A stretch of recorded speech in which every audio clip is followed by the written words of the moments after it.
1212. Kuuluuko sieltä? Ei kuulu. Ehkä tota ei kannata Se on irti nyt se irtomikki jo. Tämä piti olla nyt sisäinen mikki. Se ei ole kiinni täällä, se on tämä johto. Sitten mä nyt mietin tässä, mitä tehdään, koska mun ääni ei kuulu. Anyway. Onko sulla mikki päällä siellä? Jos kun saadaan sun laitteen kautta, kun me ollaan näin lähekkäin, niin mun äänihän voi kuulua myös sun laitteen kautta. Joo. Kyllä tuo pitäisi kuulua. Pitäisi. Sulla on mikki pois päältä. Niin jos otat sen mikin päälle, tai onko tämä on tämä yleisjuttu, joo. Jos sä sait sen sun mikin pois, otat sen mikin päälle sieltä. Niin, mutta miksi et sä kuule sitä sieltä sun laitteelta? Tai siis mä en kuullut täältä mitä. Mutta sen pitäisi kuulua nyt noista kaiuttimista. Kuuluu.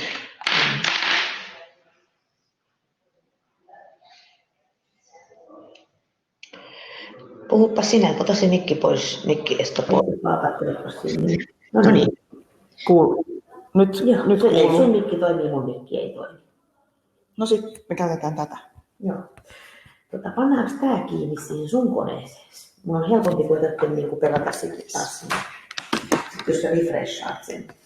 Tai kautaan, jos se ottaisi suoraan siitä kiinni. Niin nähdään se heti, jos se ääni poistuu.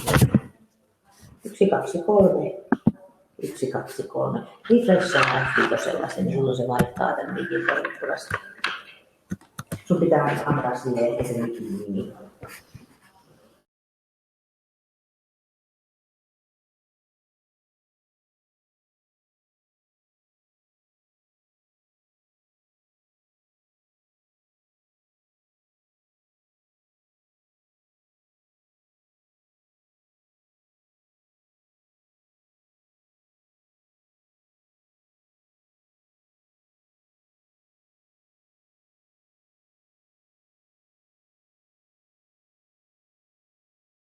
Ero siinä.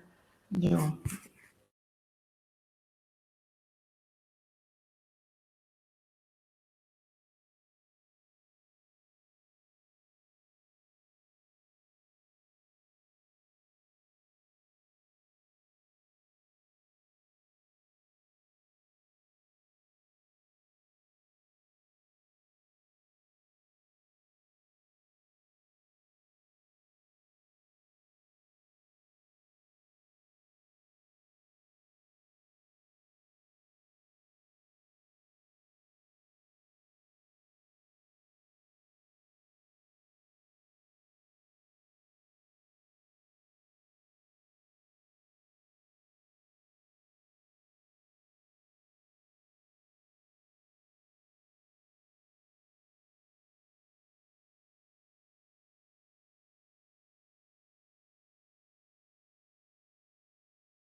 Hello, Ritika. Can you hear us?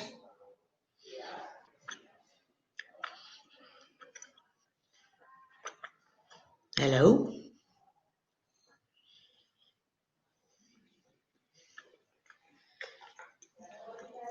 Hi, I can hear you. Yes. Oh, hello, nice to meet you. Hi, nice to meet you. Do you want to try to share your presentation, because now we have 5 minutes time before we start, so that it would be easier if you've done it once. Show my presentation. Yes, I click on this one. Is it application window? Yeah. Can you see it now? Yes, that's great. Yeah.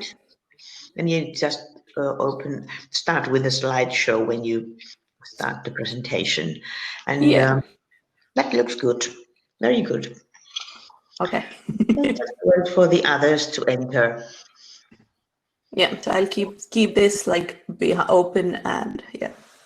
Yeah, the only thing is that because you're the second presenter, when the other one is talking, then you should close down the microphone and the camera and the sharing of the slides, because it's only open for the presenter.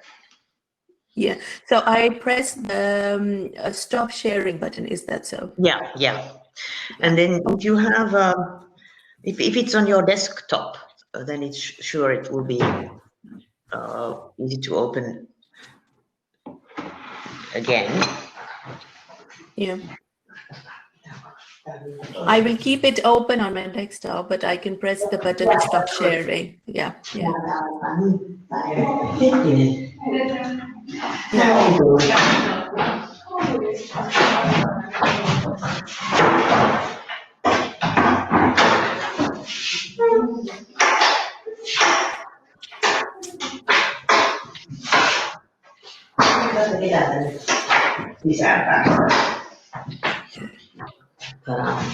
Veterit pois. Onko siellä ketään muuta pyrkimässä sisään?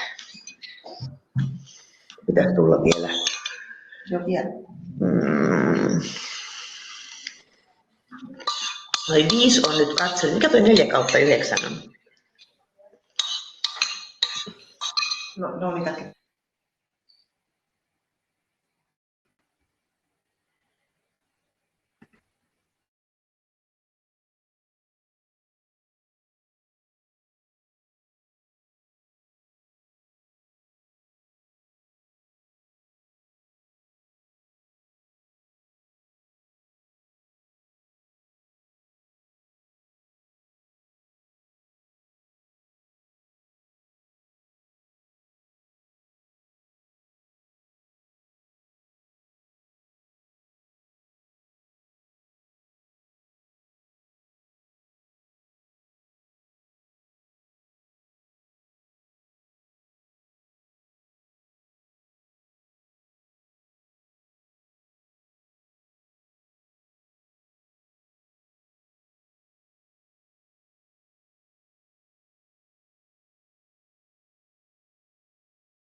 Hello, Jamile. Hi, Kuti. Hi, Good to see you. nice to see you. Thank you for a valuable presentation yesterday. You were listening. Thank you. Hi, Virvi. Hi, Hi. Virvi. How are you? Fine, thank you. Everything is okay, Virvi? Yeah. When I want to start, click red. Olis ne mun kuulokkeet jossain siinä lähellä? Mä rupean näköjään kiertelemään, mä en tiedä voiko se. Okay, we're just gonna start. 2 presenters are missing, but maybe they appear.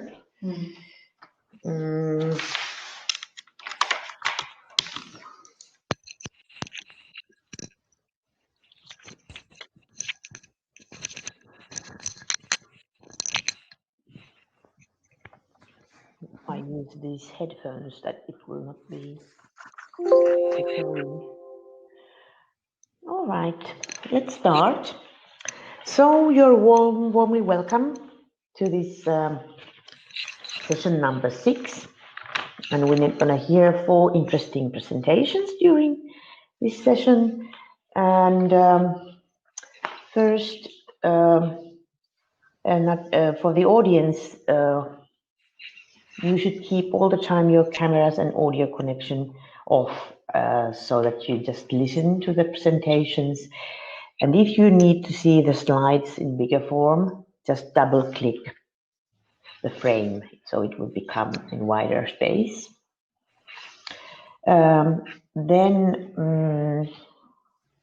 For audience, an advice that please write comments and questions in the chat during the presentation, and if you have technical problems, you can ask for help as well. So let's start with the first presentation by Jamile Mutashami from Iran. You're welcome to give your presentation.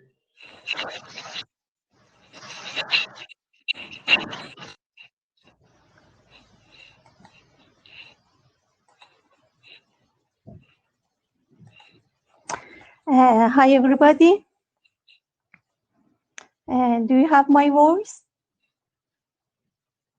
Hear the voice? And yeah, thank you. Thank slide. you. First of all, I wanted to say I'm so happy to be here among you, all of you, via online conference. Secondly, I'm deeply grateful from Security Science Organizing Committee for 9th ECMH. I know you had some challenges. Today, I'm going to talk about one of the most important phenomena, domestic violence. Sorry? We cannot see your slides. Did you share the slides, or you? Yeah, of course. Thank you. Thank you. Can you see my slide? No, that's the problem. So you have to, if you share them again, if it doesn't work, then Irve will show up your slides. She has them on her computer.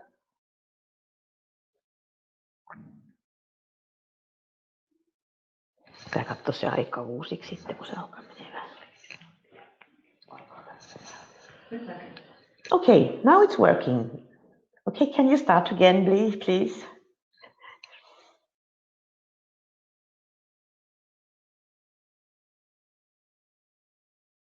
You have your microphone off. Oh, these technical challenges.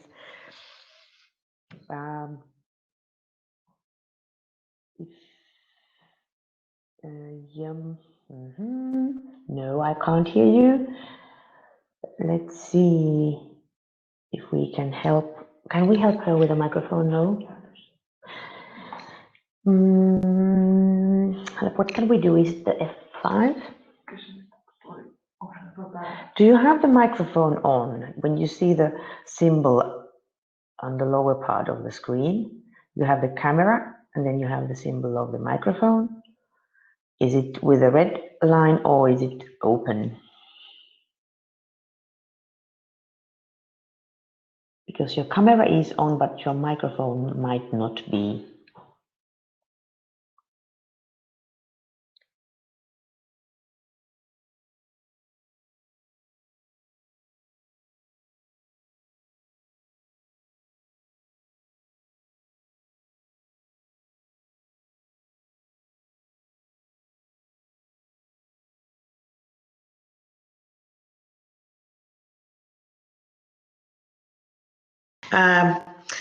What about refreshing the whole system by clicking the F5? Then I think you have to share the slides again.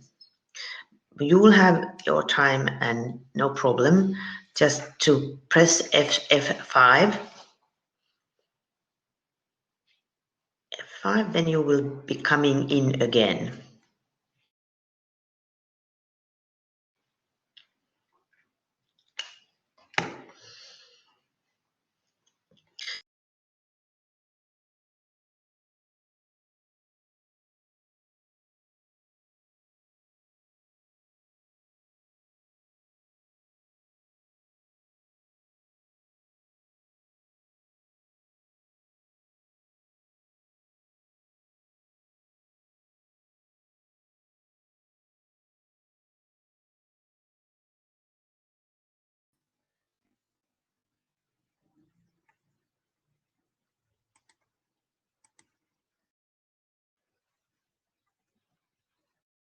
something that we can hear you? Yeah, dear Kuti. Very good. Thank you. Thank you. Happy to hear you. Yeah. May I start? If you just share the slides once again, because they Yeah. popped out when you refreshed. Share the slide. Where is share the slide?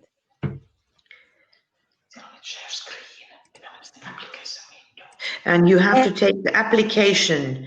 When you go to the share screen, you just choose the application window.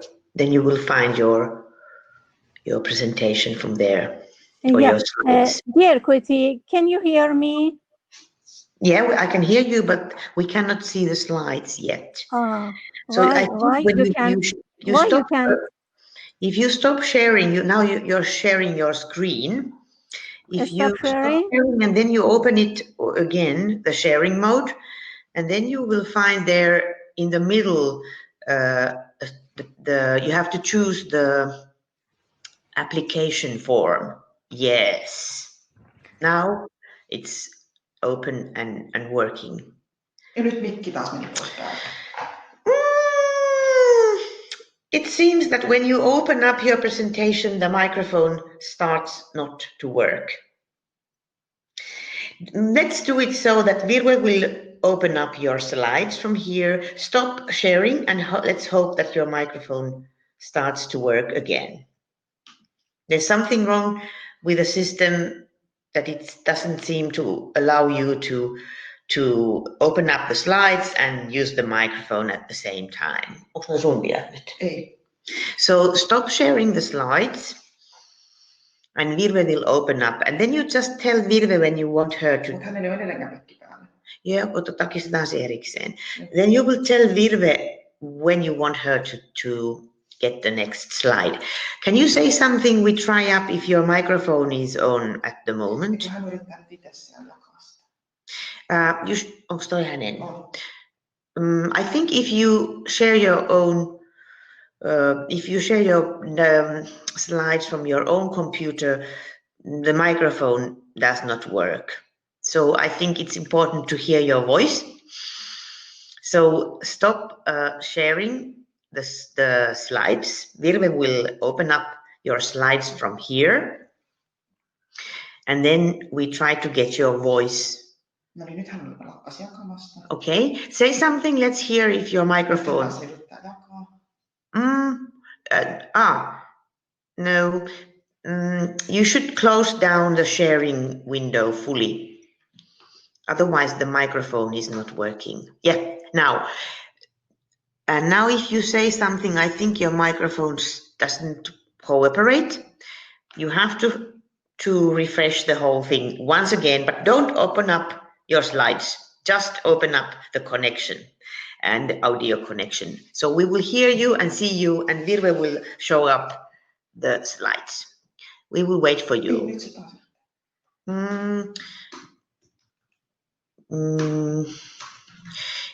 The problem is that if you have your slides opened and shared, then you will not be able to use the microphone. So just close down the sharing and refresh the whole thing with F5. And then come back without opening. Without opening the slides. This is really exciting. Now Virve has opened the slides.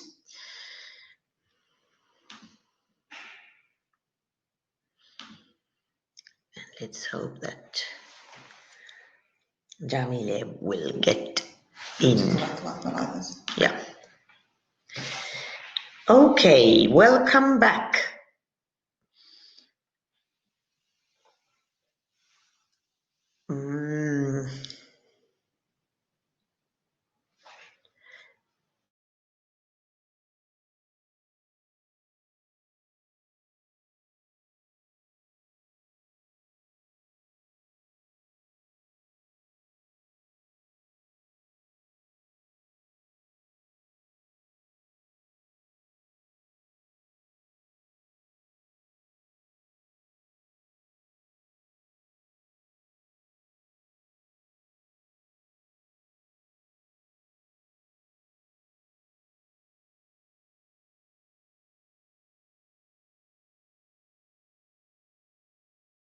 for Jamile Motashami to come back again because she had some technical problems with the microphone or the combination of sharing the slides and then speaking on. We couldn't hear her. So we just hope that she will be able to open up the connection again.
You seem to be here, but you commented that you cannot hear us. Can you hear me now?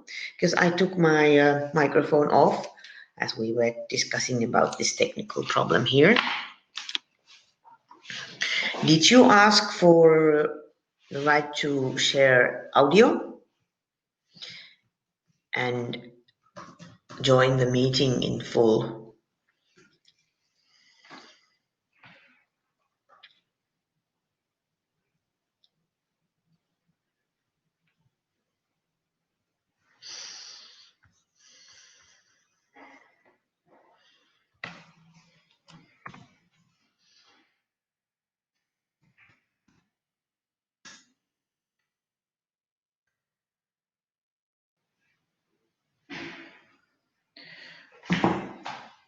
Meillä on nyt tässä niin vähän aikaa enää, että That's the problem.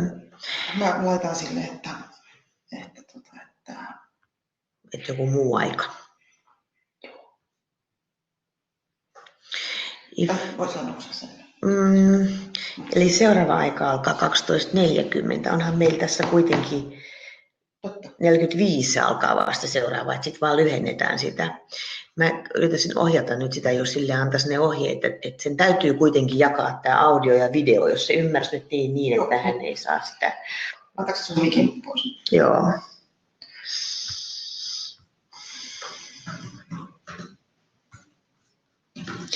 We're still fighting with trying to get Jamile Motashami in, and hopefully we will succeed. Just wait for a while.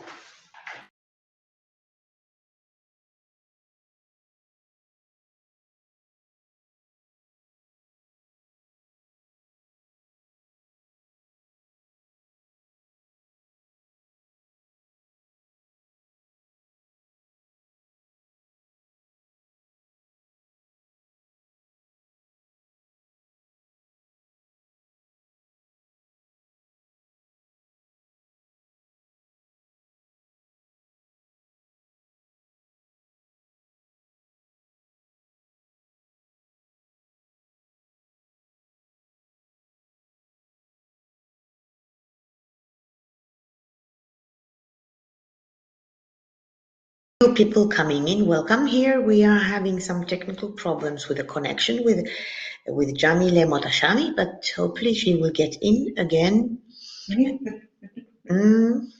It seems good. Welcome, Jamile. Now we can hear you. And your slides are here now already. You don't have to do anything more. Yes, you can hear me. Never mind, but we can. So you can start now and just give a sign. Yeah, just give a sign when you want Virve to get to the next. Yeah. I hear you. I hear. Okay, very good. Yeah. Just please use your time. You can start now.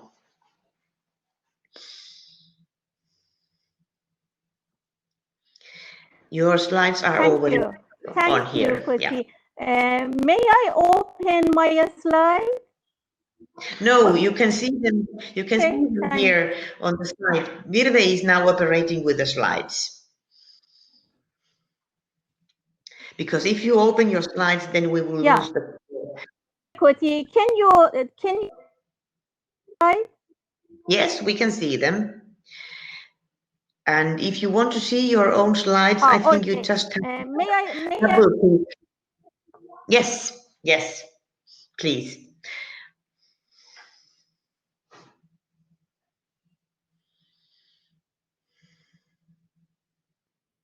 Without any slide, I don't show a slide. You don't show them. Virve will show them.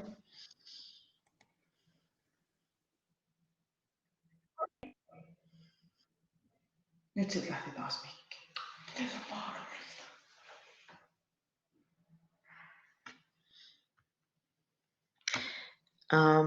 Musta tuntuu, että se yhteys katkesi muutenkin, koska tässä ei näy mitään nyt. Mun näkyy, mutta... Ei mitään liikettä näkyy, vaan jää tämmöinen...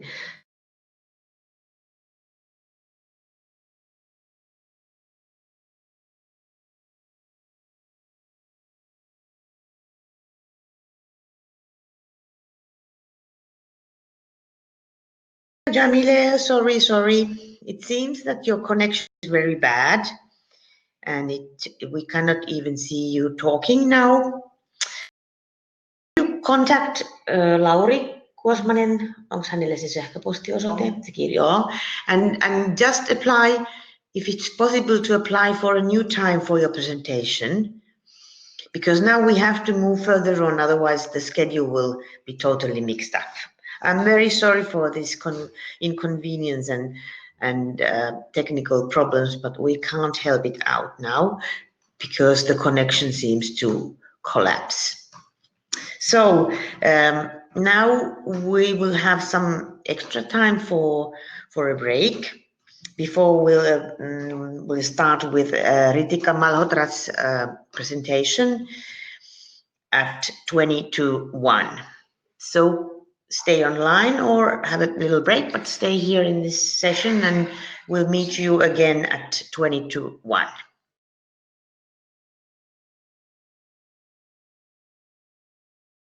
Camille, now it seems that you managed to get the connection again. I think there must be some problem with the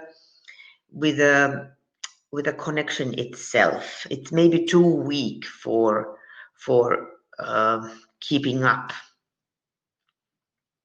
because the microphone went off again. Joo, no hän voi varmaan sitten jaella.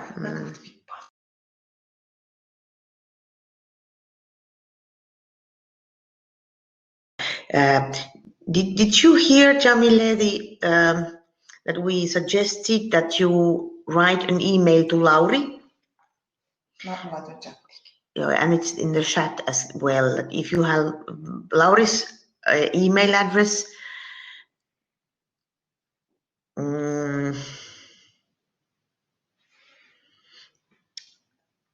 so yeah, I can see you, but I can't hear you. So I think we just have to stop this now because the next presentation will start in few minutes.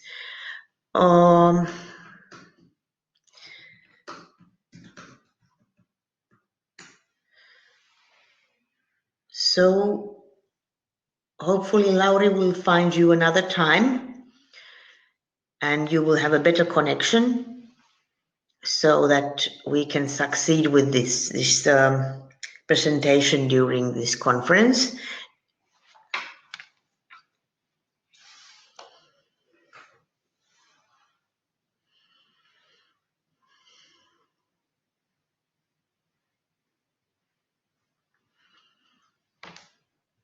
And Ritika, we can just try with you because of this technical challenge.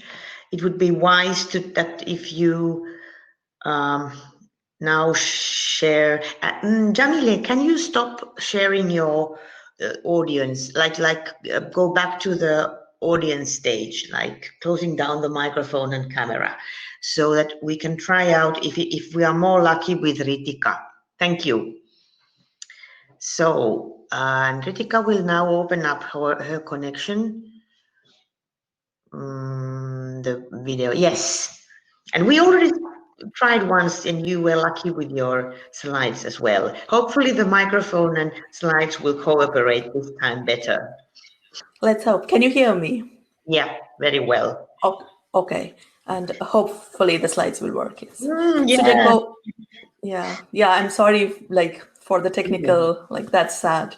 Yeah. Yeah. So do I go back to not sharing, or? We can stay, and I think it's easier if you just keep on waiting there, then we don't have to get up.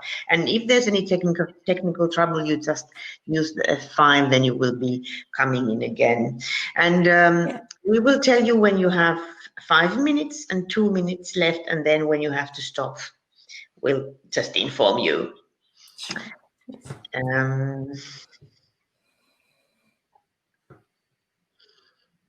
There are 2 minutes time before we start. Yeah. And I will officially introduce you. Yeah.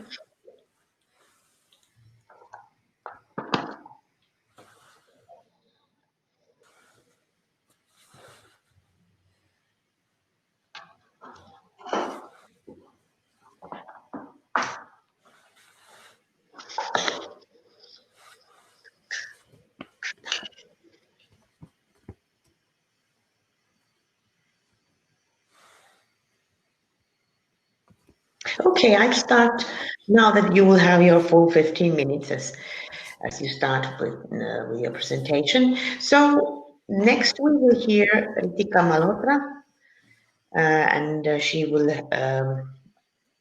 open up her slides, share the slides, that you can see the title.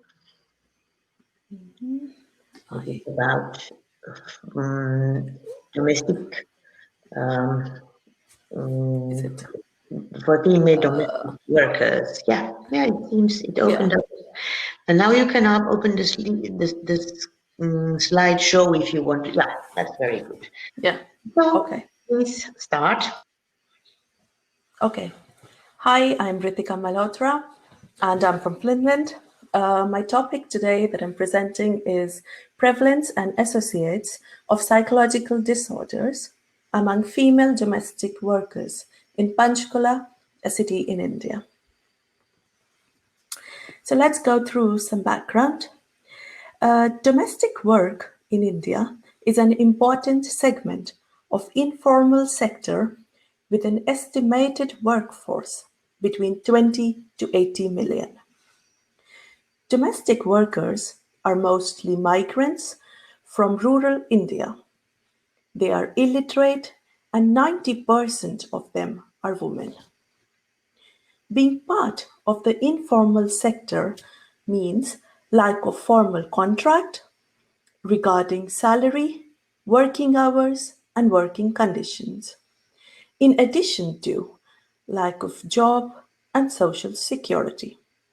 All this contributes to exploitation of these workers. Many research scholars have studied the socio-demographic profile, working conditions, and physical health of these workers. But there is a lack of work studying the mental health aspect of the workers. The present study was undertaken to study mental health profile of the domestic workers with the objective of, firstly, to determine the prevalence of psychological disorders among women domestic workers at Panchkula, a city in northern India. Secondly, to identify the socio-demographic and workplace environment-related associates of the disorders. Methodology. The study is a cross-sectional analytical study carried out among the domestic workers in the unorganized sector in Panchkula, a city in northern India. A two-stage random sampling technique was used to identify 110 domestic workers. Pre-tested structured questionnaire included identification data, socio-demographic variables, environmental factors at workplace, was used for recording the socio-demographic profile and work-related conditions.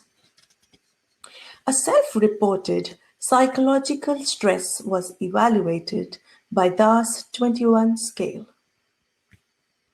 Informed consent of all the study participants was obtained prior to collection of data. Results.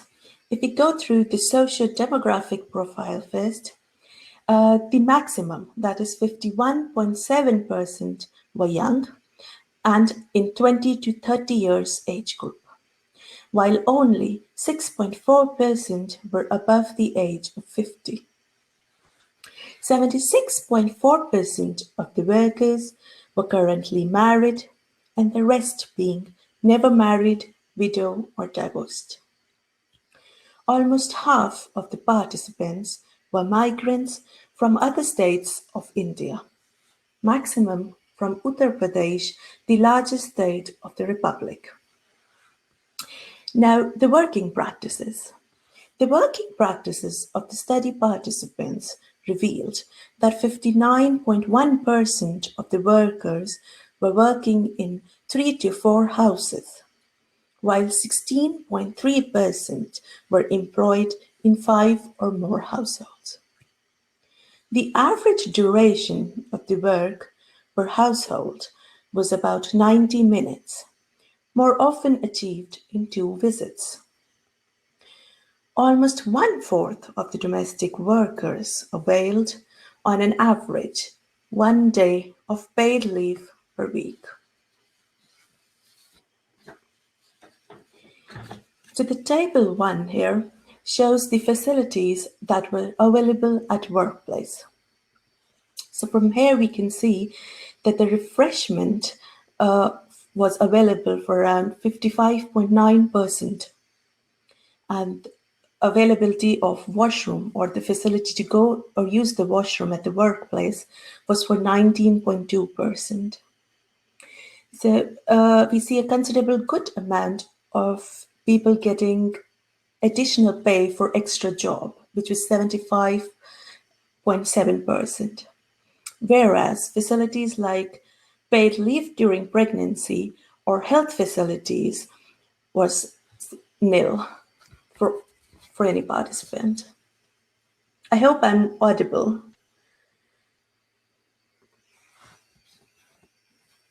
Table 2, which shows the prevalence of psychological disorders among the participants, is depicted by the bar chart.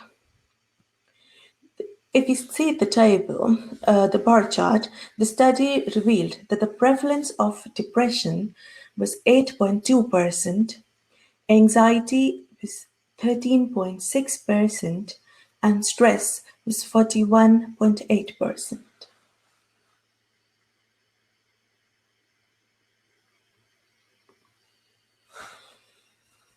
The table 3 here, which shows the socio-demographic and working practice factors, they were cross-tabulated with the prevalence of depression.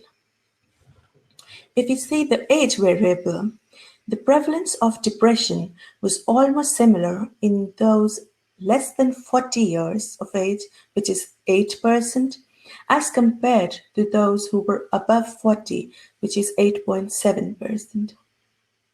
Migration.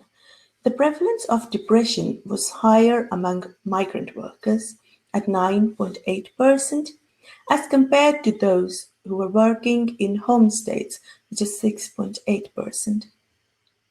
The working practice.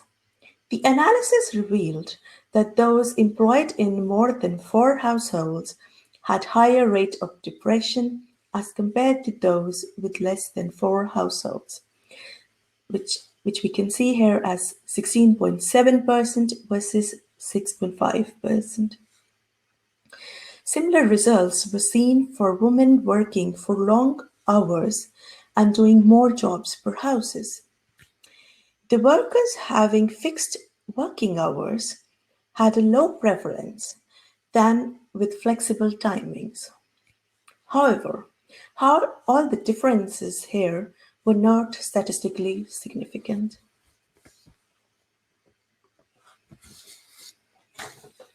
In the table 4, we see the socio-demographic and working practice factors. They were cross-tabulated with the prevalence of anxiety. In the variable age, the prevalence of anxiety was lower among those less than 40 years at 12.6% as compared to those above 40, which is 17.6%. 17.4%. Marital status. The prevalence of anxiety was higher among currently not married workers, which is 19.2%, as compared to those currently married, which is 11.9%.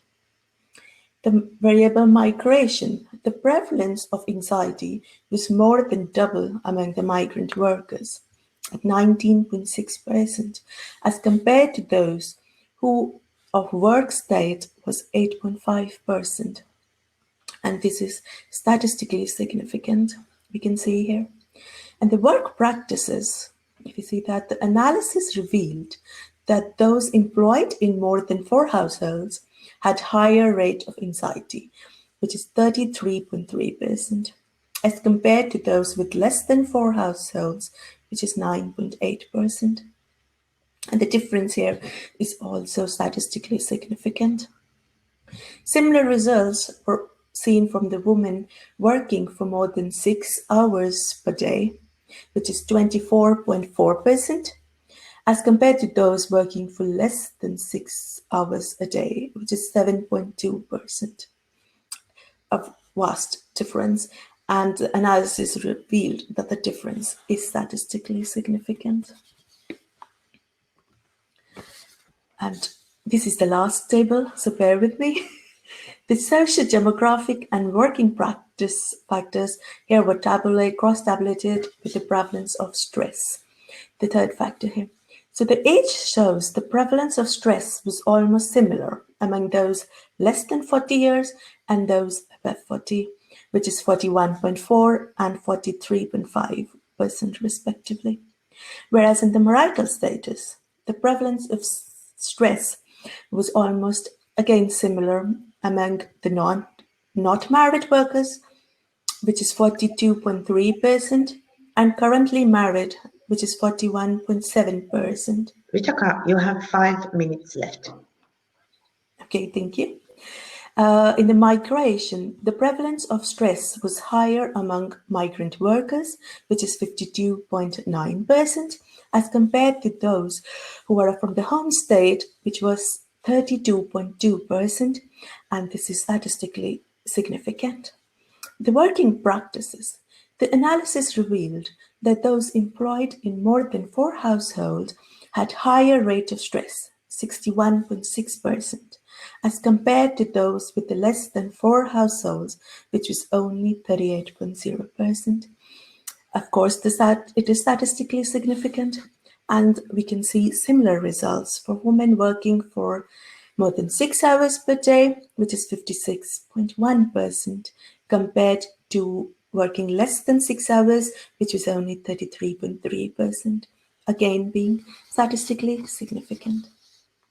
So that was all the stats part. So for the discussion, the study revealed that the mental health is a significant public health concern among female domestic workers in India, with stress being the most commonest disorder. Migration, workload, which is quantified as number of households or total working hours, and less flexibility in reporting time were all identified as psychological stressors in the study.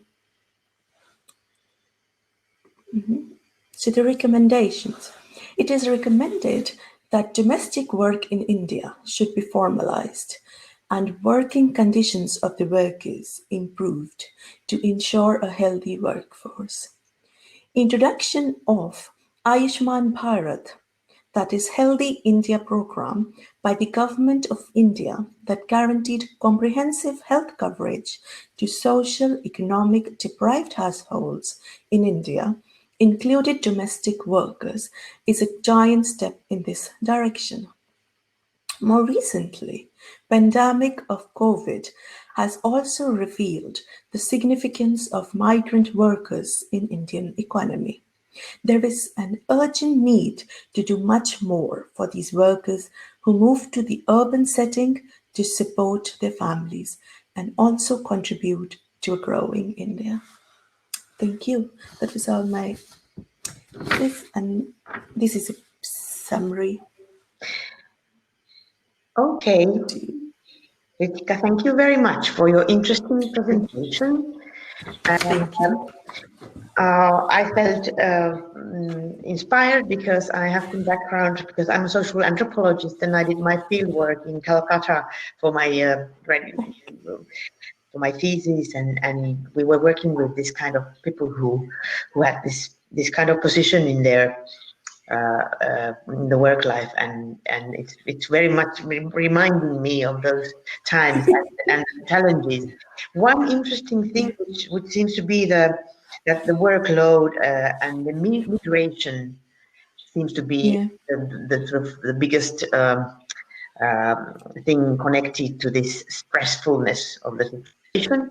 So you were suggesting that you might do some further investigation or research on this field. What do you think about the immigration in itself? What kind of effects or dimensions it might have, which could be interesting to explore if you think about the people who have immigrated and are working in this kind of positions?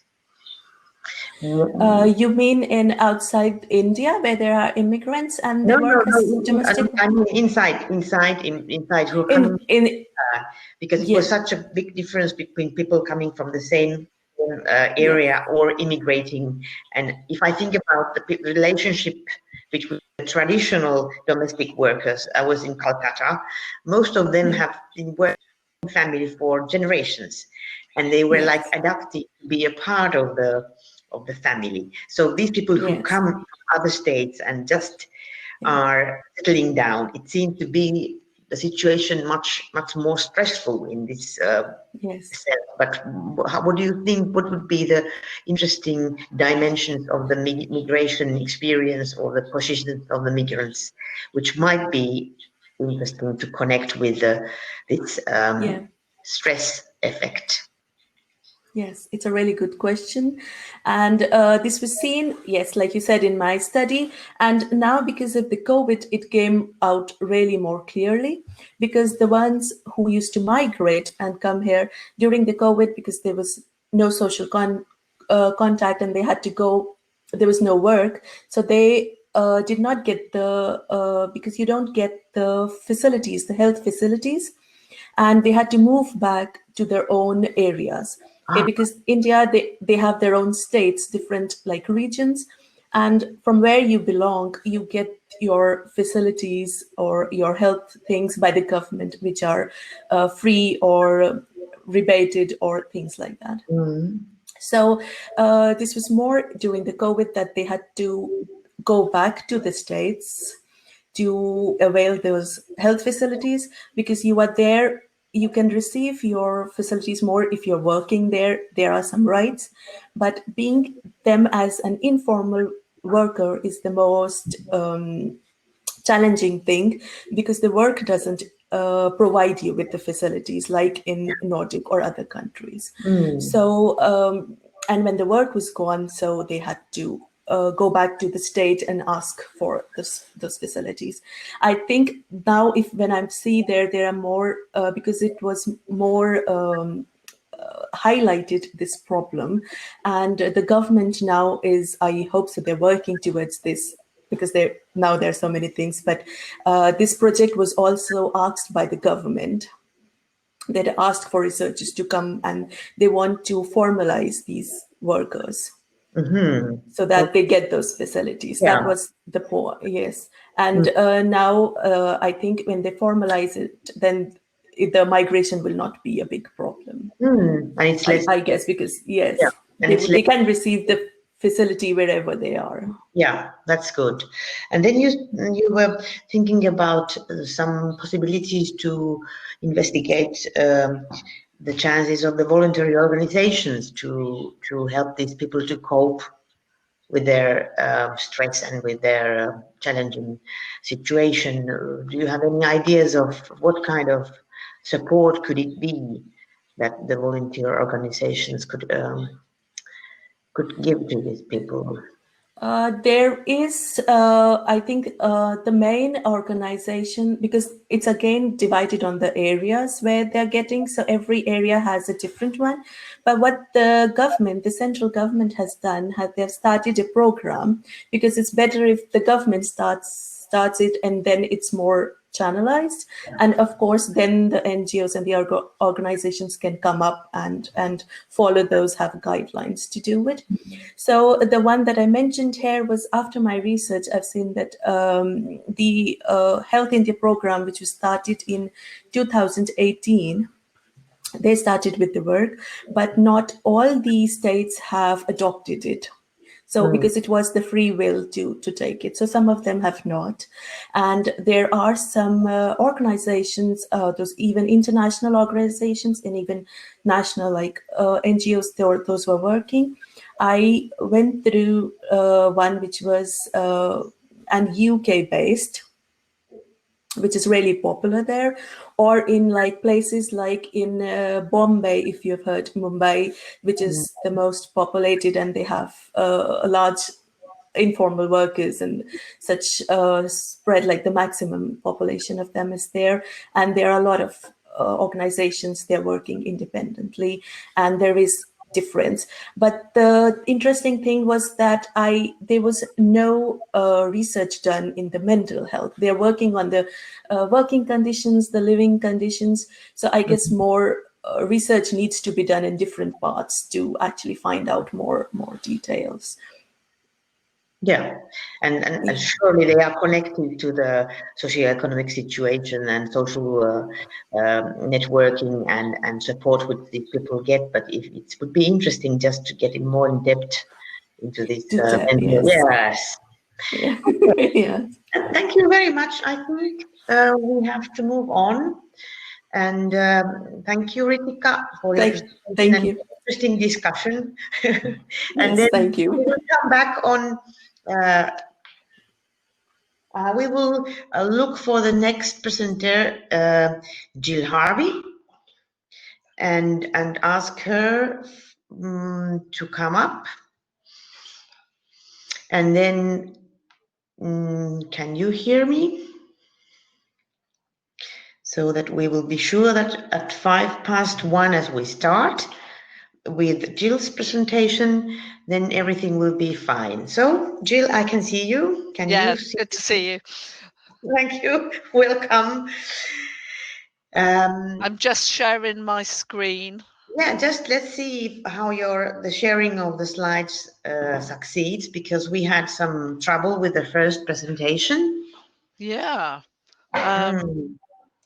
It doesn't want to share at the moment. I've got my presentation open. Yeah, the problem is that when you open up the sharing, you click the sign, you will see at first it will suggest you to share your the general view, but then in the middle you have the application. You have to which is what I've just done. You did it. because then you should have your presentation open. Have you put your presentation on your desktop? Yeah, it's on my Okay. desktop. Okay, Let's so try for again. some reason it doesn't want to share my PowerPoint. Let me go into share screen again and just see what comes up. So I wonder if it's what kind of computer are you operating with? Is it it's a PC. So I've okay. just opened Working, that yeah. again, and let's see if I can share that better. So it worked in the test room. Yeah. Now it seems to share your screen. Sharing my screen rather than my Are slide. you sure that you changed the when you have the options like sharing the application? Yeah, so I'm going to go into share screen. I've gone into application window, Yeah. and for some reason it doesn't want to share my screen. Is your PowerPoint open at the moment? It is, yes. I've just checked that. Yeah. So let me just make sure it's open again. And let me share my screen again. Yeah, it just wants to share. Let me go into application. There we go. Right. Apologies for that. Very good. There we go. And then we go to the beginning. Can you see my screen now? Yeah. Brilliant. That's Really excellent. Good. Okay, and we are already we still have 2 minutes time, so this is really good situation that the techniques is working and we can hear your voice even if It's always a relief. It really is. Yeah, it's exciting. Let's wait if some other people want to join in. Okay, that's fantastic. Thank you. Yeah.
Can you still hear me?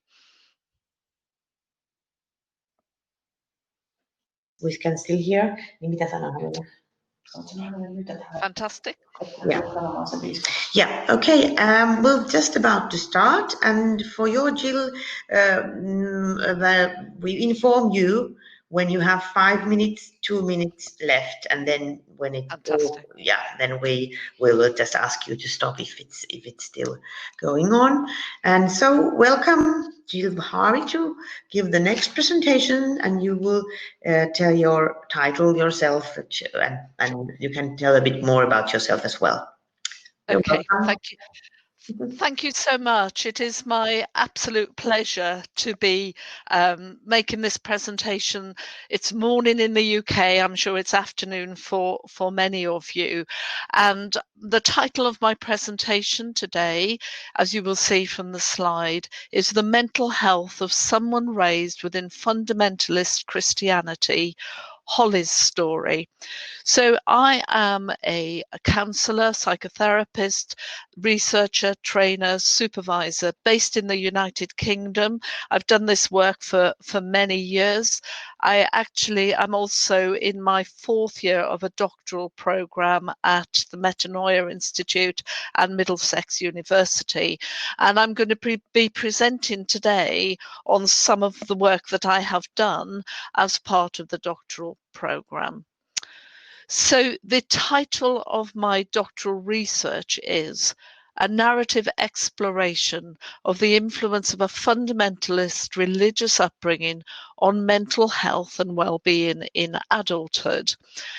When I started the doctoral program, I really didn't know quite what I wanted to research, apart from having knowledge. I wanted to research something to do with trauma and spirituality.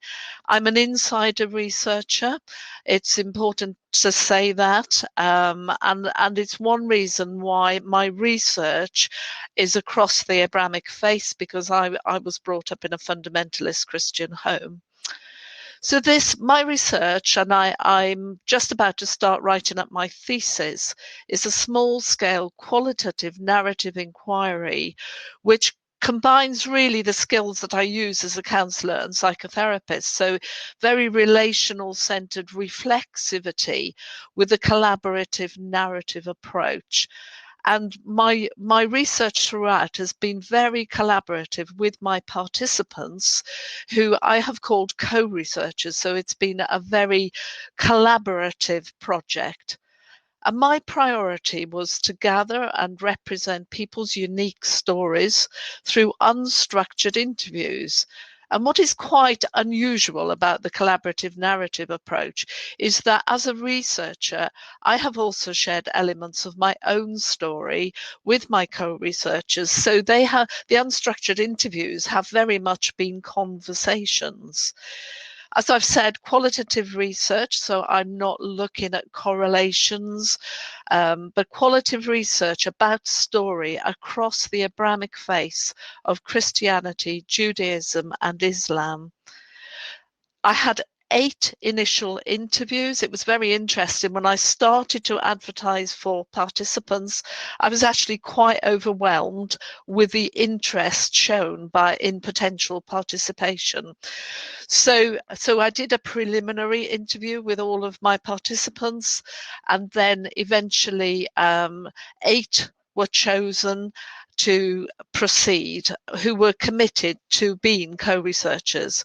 One later withdrew at analysis stage when she realised just what being a co-researcher involved.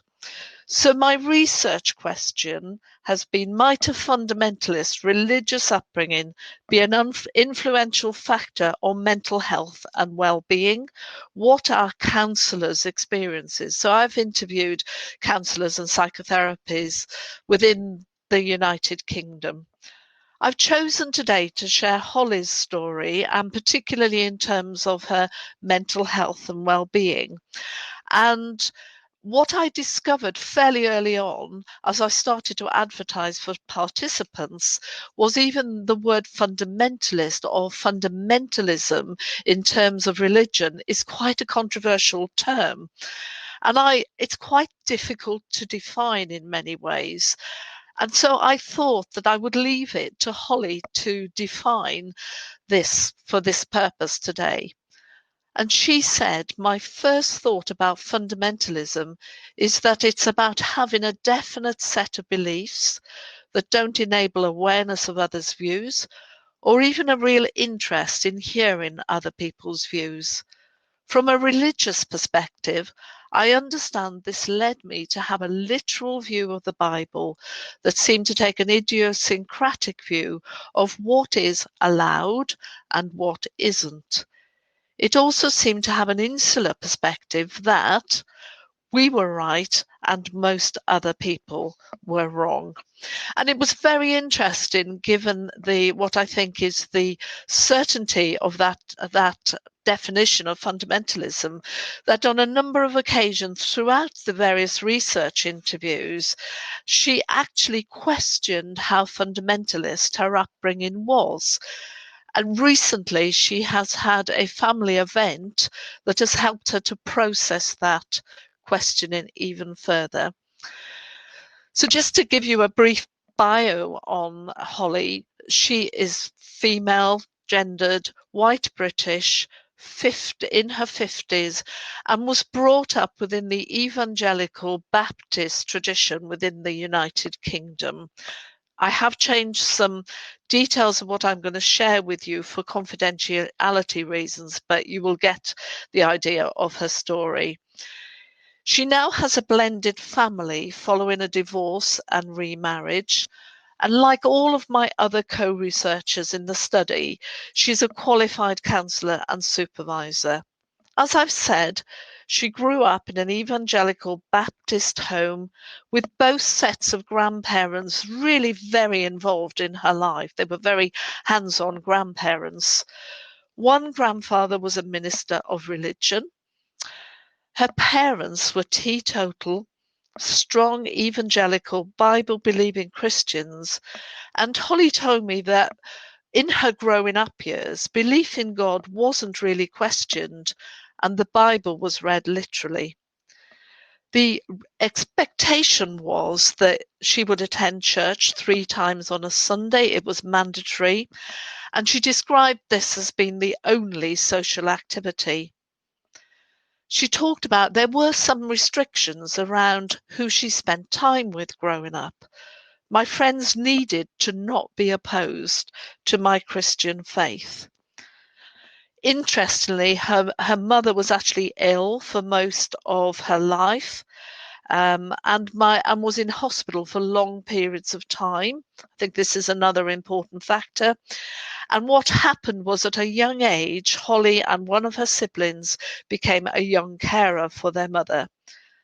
But despite her health challenges, Holly's mum continued to be, in her words, the good, kind Christian who cared for others. Holly described her father as incredibly intelligent and now questions whether he was actually on the autistic spectrum. Holly's father attended the same church throughout his life from birth. She described her family life growing up as quite difficult, and she now believes that her parents' marriage was primarily based on church. They didn't do any fun, they never had a date, they prayed every morning, so they read the Bible, and Holly said, you know, the alarm went off at 6 every morning, and I think that was part of their connection. I think having a very sick mum and an unattainable dad, and mum that collected very ill people, had a real effect on me, because I then felt guilty that I should love everyone because I'm a good Christian. Heimlich talked about how a religious upbringing can be a wonderful experience for a child because religion can offer comfort to children in distress or crisis. And Holly identified some benefits within her upbringing, and this was in common with some of my other participants. For example, she knew about religious matters from a young age. She said, I had a real experience of God at a young age. She had a sense of belonging. I had a really lovely peer group as a youth group. And she has a continuing faith, although she described her kind of religious world growing up as quite insular. Jill, Jill, yes. You have 5 minutes left. Okay, thank you. So there were also disadvantages. So Heimlich also talked about one form of religious child maltreatment is terrifying children with religious concepts, such as an angry and punitive God, eternal damnation or possession by the devil or demons, making children guilty and shameful by telling them they are sinful. And she also talked about other religious concepts, such as an obsession with child obedience and a view of children as inherently sinful, often underpins those sort of fundamentalist growing up experiences. So Holly talked about a them and us culture growing up, feeling different, imposed rigid black and white rules, suppression of critical thinking and questioning, which is again quite common in my findings. And in line with the title of my talk, if we look at her physical health and her mental health, generally well physically, but she has experienced mental health issues from a very young age.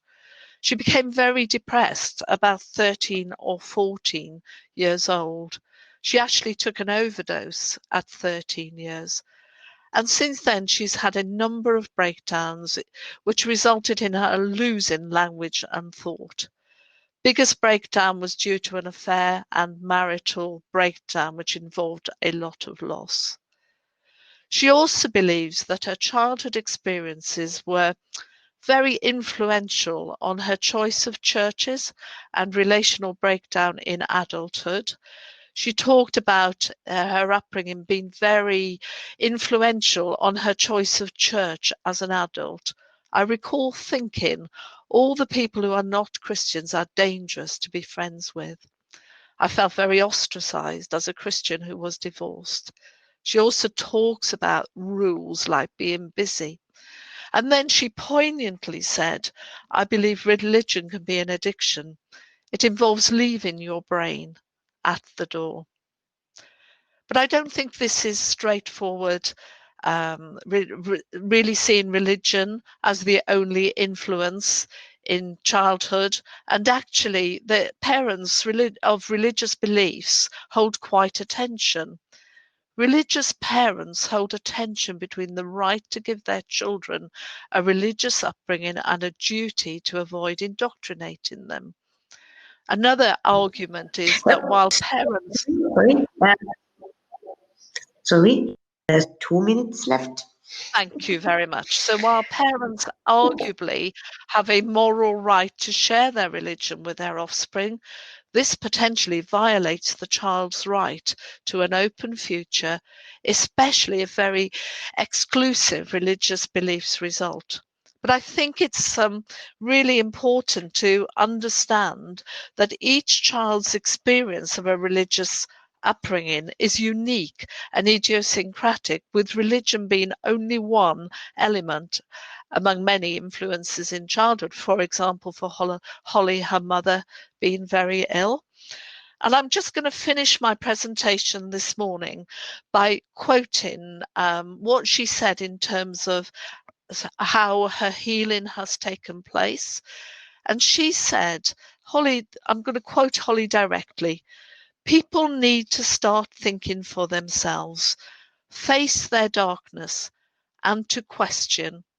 But the reality is that fundamentalism stops the questioning, and thus the growth and development that questions and disagreement bring. I found that a really poignant quotation. Thank you so much for listening this morning. I will stop sharing my screen. Thank you so much. Yeah. Okay. Thank you very much, Jill, for your interesting presentation. And we've got some questions and comments. In your, sorry, somebody else is commenting, so It's okay. yeah. Have you come into contact with a child's sexual abuse? What an interesting question. Yeah, I actually have not, which has surprised me. So in the 8 stories of my co-researchers I've heard, I have not come, nothing about child sexual abuse has come up. However, abuse has. Abuse more generally, often to do with the, so one of my co-researchers was made to sit on the hearth while her mother read her scripture, and she was meant to repeat it.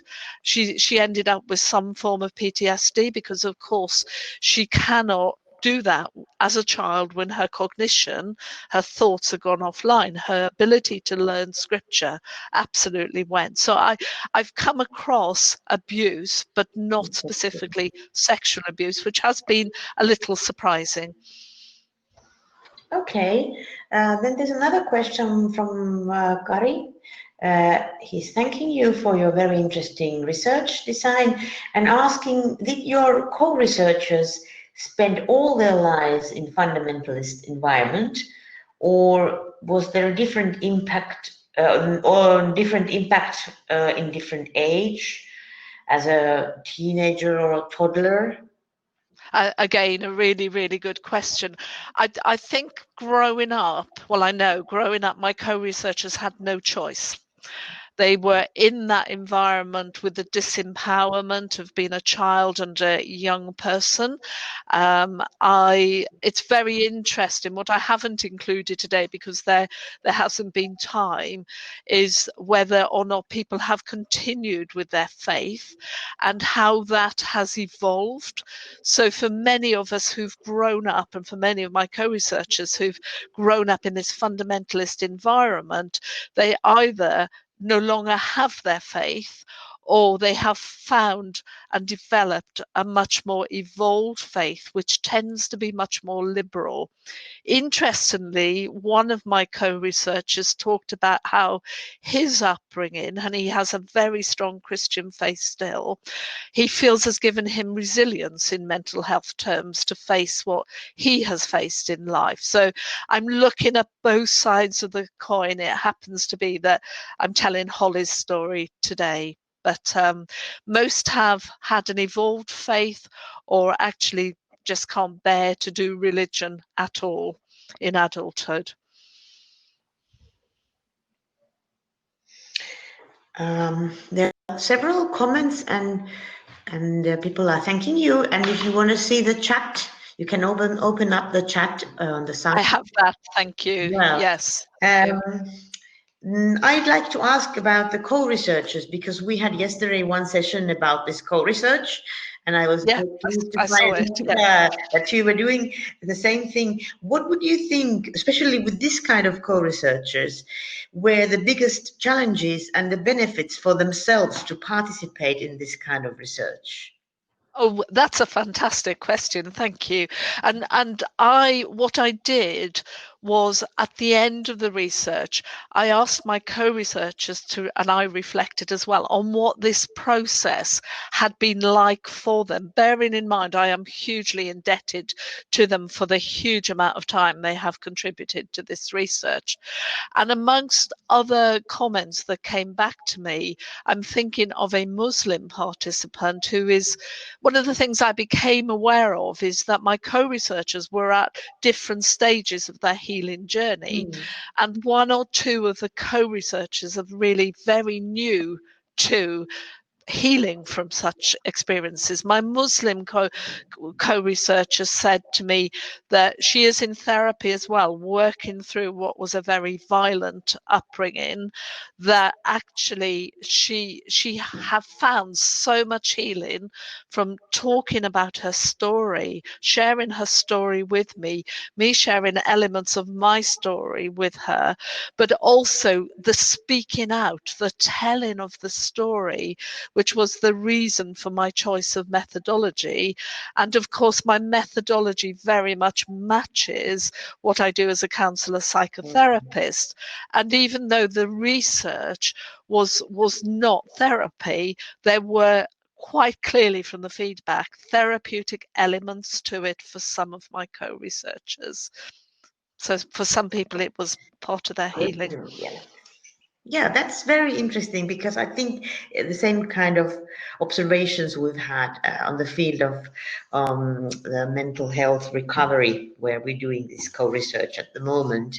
There's one question more from Jose Fail. Do you think that the limits imposed by religion can also be organizers for the weakest people? I'm not sure I understand the question. I certainly think I've seen another question, so I'm going to relate that question to the next one, if I might. One of the analysis that we did as co-researchers was looking at the power and control dynamics in such an upbringing, and bearing in mind that a child, a young person growing up, as I say, you know, with a parent or a caregiver, there is an inherent power imbalance. There was certainly, as I said earlier, not a lot of choice for these people growing up. They were forced into behaving in certain ways, and of course there's an emotional component to that as well, in terms of if your parent is demanding you behave in a certain way. One of my co-researchers said there was no choice. Actually, it was heaven or hell was the choice from a Christian perspective. Of course I was going to believe. So we have those power and control dynamics in my findings as well. Okay, very interesting. Thank you for your presentation and good discussion. Now we're moving more on. If you can close down your camera. Thank you so much, everybody. Thank you. Bye-bye. And now this is very short break, and at past we'll start with the last presentation of this session, and it's from Foroshani, Australia.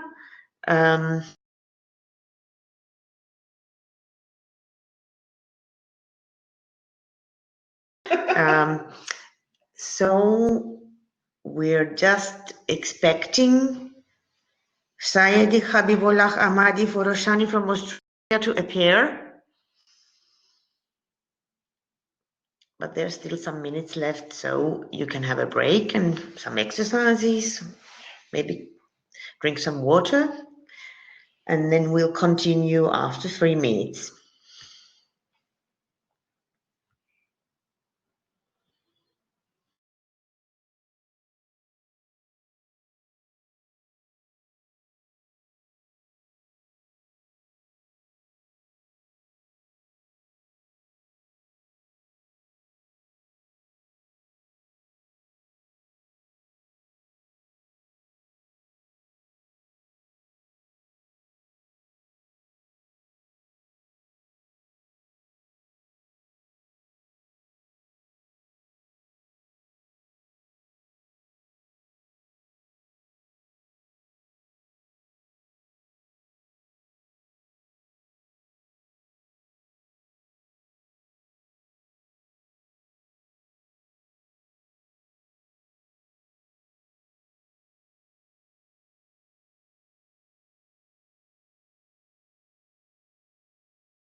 Okay, now it's past and we haven't heard about our Australian presenter.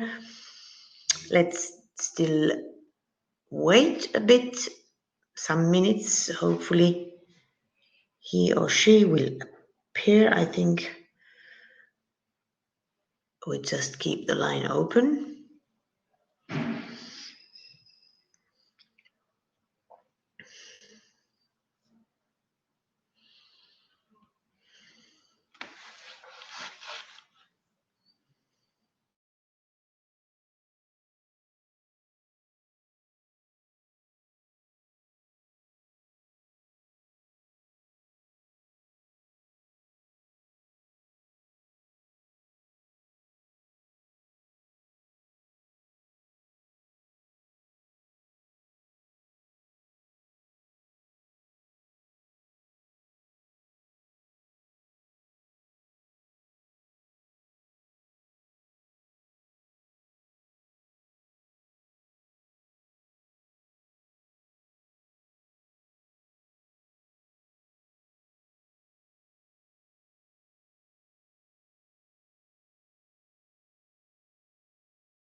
Yep, we were discussing about the time difference between Finland and Australia, and wondering if everything is okay there in this early morning stage.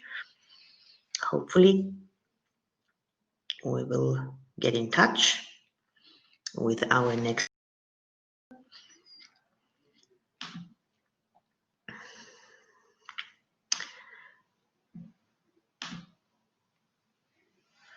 We will wait some minutes and then let's see what can we do.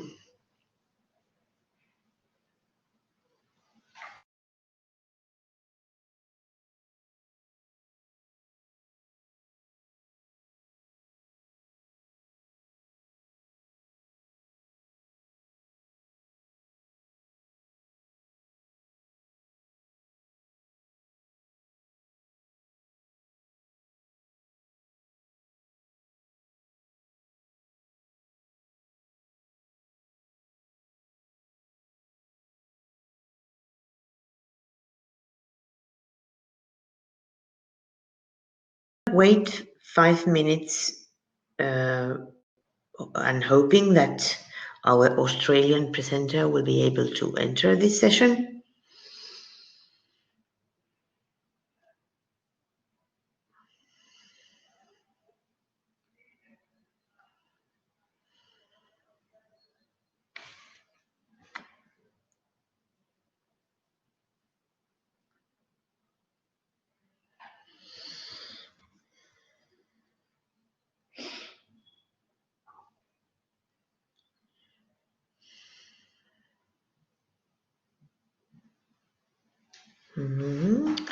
So people are coming to this session, entering here, but we're still waiting for Roshani from Australia to appear.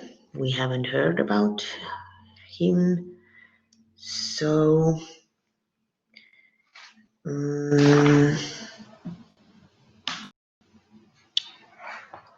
hopefully we'll get in touch.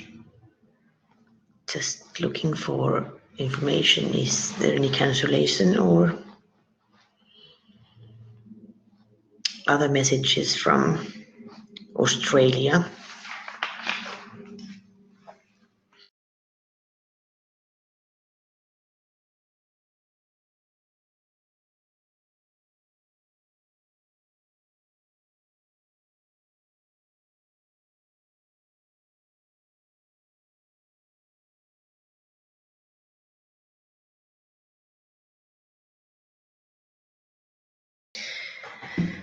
Nyt se alkaa olla 5 minsaa.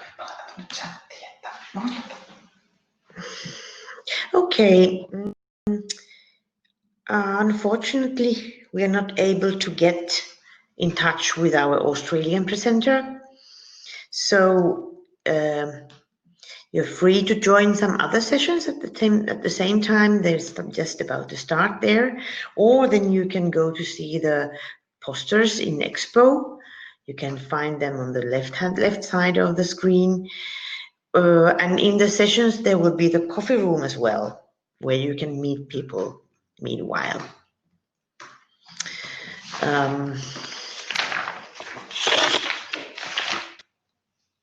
Today, we will meet again at 4:15, and we will be listening to the keynote speech from Adam Christopherson from USA.